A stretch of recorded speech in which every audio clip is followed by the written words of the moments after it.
여러분 안녕하세요. 월가 감성어로 글로벌 주식시장, 특히 테슬라 중심으로 분석드리는 크립토 칼럼입니다. 지금 테슬라 참 묘한 구간에 와 있습니다. 일정 구간에서 지지는 받고 있지만 아직 누구도 상승을 확신하지 못하죠. 미국 증시는 CPI 발표를 앞두고 숨을 고르는 모습이고, 나스닥은 기술주 전반이 반등과 조정을 반복하면서 방향을 탐색 중입니다. 그 한가운데 테슬라는 마이너스 2%를 기록했고요. 거의 한 달째 좁은 박스권 안에서 움직이고 있습니다. 다음 단계로 넘어가기 전 에너지를 압축하는 구간일지, 테슬라는 지금 하락의 끝과 상승의 시작 사이 그 중간 지점에 서 있는 겁니다. 오늘 영상에서는 이번 주 테슬라에 쏟아진 여러 뉴스들 중에서 시장이 진짜로 반응한 변화의 조짐들, 그리고 앞으로 상승을 예고할 수 있는 근거들을 하나씩 짚어보겠습니다. 먼저 주가 흐름부터 보겠습니다. 현재 테슬라 주가는 현재 시간 기준 430달러고요. 지난 한 달 동안 410달러에서 450달러 사이 박스권 안에서 머물러 있습니다. 여기서 중요한 포인트는 이 박스권의 저점이 점점 올라가고 있고, 7월엔 410달러, 420달러, 이제는 430달러대가 1차 지지선으로 완성이 되었습니다. 거래량도 눈에 띄게 주지 않았어요. 즉 매도세가 빠진 게 아니라 시장 참여자들이 관망으로 돌아섰다는 뜻으로 보여지고요. 보통 이런 구간은 상승 초입에 숨 고르기일 때가 많습니다. 기간 포지션도 일부 숏이 청산되면서 더 이상 떨어질 이유가 없다는 심리가 확산되고 있어요. MACD는 이미 골든크로스 전환, RSI는 과매도 구간에서 완전히 벗어났죠. 거래량이 줄지 않으면서 가격이 유지된다는 건 조정이 아닌 압축 상태라는 뜻입니다. 쉽게 말해 올라가기 전에 눌림목을 만드는 중이다. 또 하나 중요한 건 시장 심리입니다. 1, 2주 전만 해도 안 좋은 말들이 많았는데 최근은 조금씩 사불가로 바뀌고 있어요. 이건 시장이 바닥을 인정하기 시작했다는 신호로 보여집니다. 그동안 좋은 호재가 나와도 폭발적이게 상승하지 못했던 이유들이 있었는데요. 이번 주 테슬라를 흔든 리스크 이슈들입니다. 첫째, 중국 판매량 둔화. 10월 중국 내 판매량은 약 26,000대로 최근 3년 중 최저치입니다. 현재 경쟁사 BYD, 샤오펑 등이 가격 경쟁력을 크게 높이면서 시장 점유율을 빼앗고 있죠. 그리고 핵심 인력 이탈을 꼽을 수 있는데요. 사이버트럭과 모델 Y 개발 책임자가 거의 동시에 회사를 떠났습니다. 조직 내부 조정이 있을 거란 신호로 해석돼요. 다음은 머스크 모상 논란으로 1조 달러 규모의 인센티브 패키지입니다. 주가가 흔들리는 상황에서 시점이 논란이었죠. 마지막으로 자율주행 소송 리스크로 플로리다 사고 패소 이후 캘리포니아 소송은 합의로 마무리됐지만 완전 자율주행이라는 표현이 여전히 논란입니다. 하지만 포인트는 이제 이런 뉴스들이 주가 충격으로 이어지지 않는다는 것이겠죠. 악재가 피로해졌고 시장 반응은 점점 둔감해지고 있습니다. 이제 반대로 이번 주 테슬라에 있었던 좋은 신호들도 짚어볼게요. 악재만 있었던 한 주는 아니었습니다. 가장 먼저 눈에 띄는 건 사이버트럭이에요. 드디어 텍사스 기가팩토리에서 실제 양산 라인이 공개됐죠. 이 초도 물량은 11월 말부터 본격적으로 인도될 예정이고요. 이 신차 출시는 테슬라의 생산 구조가 완전히 현실 단계로 들어섰다는 의미로 보여집니다. 그동안 말만 무성했던 사이버트럭이 이제 도로 위로 나온다는 얘기예요. 시장 입장에선 테슬라가 아직 살아있다는 강력한 신호로 받아들입니다. 그리고 또 하나, 에너지 스토리지 사업이 정말 빠르게 커지고 있습니다. 3분기 매출이 전년 대비 90% 이상 성장했어요. 전기차보다 변동성이 적고 투익성이 훨씬 안정적이죠. 이제 이 에너지 사업이 사실상 테슬라의 두 번째 성장축이 되고 있습니다. 특히 에너지가 꾸준히 커진다는 건 테슬라가 에너지 플랫폼 기업으로 재평가될 가능성을 키운다는 뜻입니다. 그리고 마지막으로 인공지능과 로보택시입니다. 머스크가 내년 중 로보택시 프로토타입을 공개하겠다고 예고했습니다. AI 트레이닝 슈퍼컴퓨터인 도조 투자도 5억 달러를 넘었죠. 이 연구 단계는 머스크가 진짜로 자율주행 시장을 서비스 모델로 만들려는 의지를 보여줍니다. 지금 시장이 이 부분을 굉장히 주의 깊게 보고 있어요. 단기 실적보다는 테슬라의 기술 로드맵이 다시 신뢰를 얻고 있는 거죠. 정리하면 이번 주 테슬라는 하락 뉴스는 식어가고 성장 모멘텀은 점점 뜨거워지고 있는 흐름으로, 즉 시장은 아직 완전히 돌아선 건 아니지만 분명히 분위기가 바뀌고 있습니다. 이제 앞으로 가장 주목해야 할 이벤트가 무엇이냐면요, 바로 12월 FOMC입니다. 연준이 통화 정책을 어떻게 바꾸냐가 테슬라 같은 성장주에게 꽤 큰 방향을 던져줄 수 있어요. 우선 현재 시장 흐름을 보면 연준이 12월 회의에서 금리 인하보다는 금리 인하 속도 둔화 또는 동결 가능성이 크다는 인식이 퍼지고 있습니다. 예컨대 내년 다수의 인하를 기대해왔는데 연준이 그 기대를 조정할 수도 있다는 신호가 나오고 있는 거죠. 다음엔 이 FOMC 회의의 시장 반응, 그리고 테슬라 주가, 환율, 채권, 금리 변화가 어떻게 맞물리는지 함께 체크해 보겠습니다. 정리하자면 지금 테슬라는 여전히 불안정하지만 시장은 하락의 끝, 회복의 시작으로 해석하고 있습니다. 악재보다 긍정 신호가 조금씩 많아지고 있고 기술적으로는 상승 에너지가 쌓이는 중이에요. 이건 단기 급등 신호는 아니지만 바닥 다지고 천천히 올라가는 전형적인 구조입니다. 지금은 확신의 시기가 아니라 관찰과 포지션 조정의 시기로 보여집니다.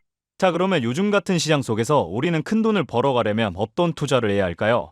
많은 분들이 꾸준히 투자하고 있다 말하지만 시장은 꾸준함을 보상하지 않습니다. 시장은 방향을 잇는 사람에게만 보상을 주죠. 투자의 귀재 워렌 버핏이 시장은 낙관 속에 사라지고 공포 속에서 태어난다고 말했습니다. 지금 시장이 바로 그 공포의 초입에 있고요. 매일 뉴스에서는 고점과 리스크, 긴축이란 말만 들리고 계좌를 열 때마다 손이 먼저 떨립니다. 그런데 이상하게도 그 공포 속에서 부자들은 더 부자가 되고 있어요. 뉴스 헤드라인은 불안으로 가득 차 있고 개미들은 현금을 늘리며 뒤로 물러서고 있는 지금, 그 반대편에서 블랙록과 JP모건의 자금은 이미 움직이고 있습니다. 블랙록은 최근 리서치 노트에서 AI 로봇 에너지 전환 산업은 2030년까지 전 세계 GDP의 40%를 재편할 것이라 밝혔고, JP모건은 지난달 리스크 자산 순매수 규모를 2년 만에 최고치로 올렸습니다. 다시 말해 공포의 시장을 매수하는 건 언제나 기관이었고 그들의 확신이 개인보다 한 발 빨랐습니다. 여러분, 투자에서 가장 위험한 건 하락이 아닙니다. 망설임이에요. 2018년 테슬라 주가가 $70였을 때 그때 시장은 테슬라는 안 된다라는 말로 가득했지만 머스크는 단 한 문장으로 그 흐름을 바꿔버렸습니다. 우리는 이 위기를 돌파할 것이다. 그리고 그 말을 믿었던 투자자들은 단 2년 만에 자산이 10배가 됐어요.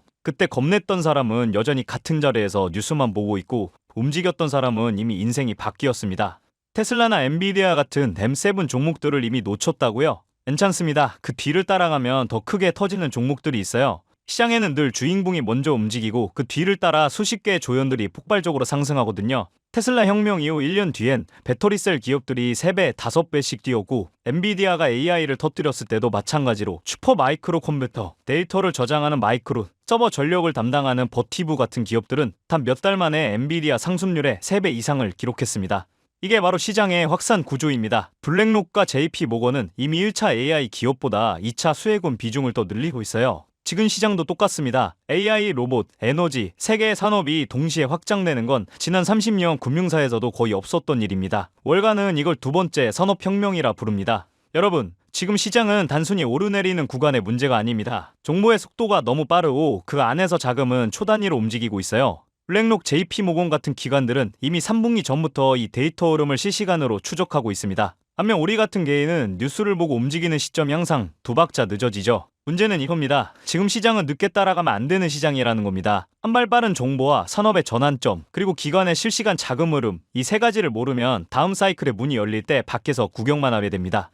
그래서 제가 이번에 준비한 건 단순한 추천 종목이 아닙니다. 지금 시장을 움직이는 산업 구조와 자금의 방향성, 그리고 다음 섹터 순환이 언제 오는지를 함께 분석하는 정보입니다. 여러분이 투자를 하는 근본적인 이유는 솔직히 말해서 결국 돈 때문이지 않습니까? 누구나 자유와 여유를 원하지만 그걸 만들어주는 건 결국 자본이니까요. 지금 같은 시기에 돈을 벌겠다는 목적을 분명히 한 사람만이 다음 사이클이 열릴 때 자리를 차지할 수 있습니다. 이 정보를 확인하는 방법은 간단합니다. 영상 아래 더보기 버튼을 누르시면 파란색 링크가 하나 보이실 건데요. 간단한 설문조사 진행해 주시고 전송 버튼 눌러두시면 신청이 완료가 됩니다. 제가 확인하는 대로 순차적으로 모든 정보를 공유해 드리도록 하겠습니다.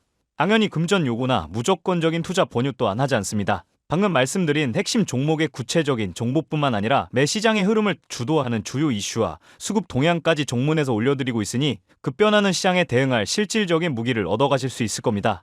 여러분이 시장에서 안정적으로 수익을 만들어 가시기 바라는 마음으로 정보들 준비한 거고요. 꼭 가볍게 참고하시고 시장의 흐름을 직접 관망하셔도 좋습니다. 지금 시장은 몰라도 되는 시기가 아닙니다. 아는 사람만 돈을 벌어가는 시대예요. 시장을 미리 읽는 건 선택이 아니라 생존입니다. 오늘 준비한 영상 여기까지고요. 구독과 좋아요 버튼 눌러주시길 정중하게 부탁드리겠습니다. 저는 다음 영상에서 더 좋은 영상으로 뵙도록 하겠습니다.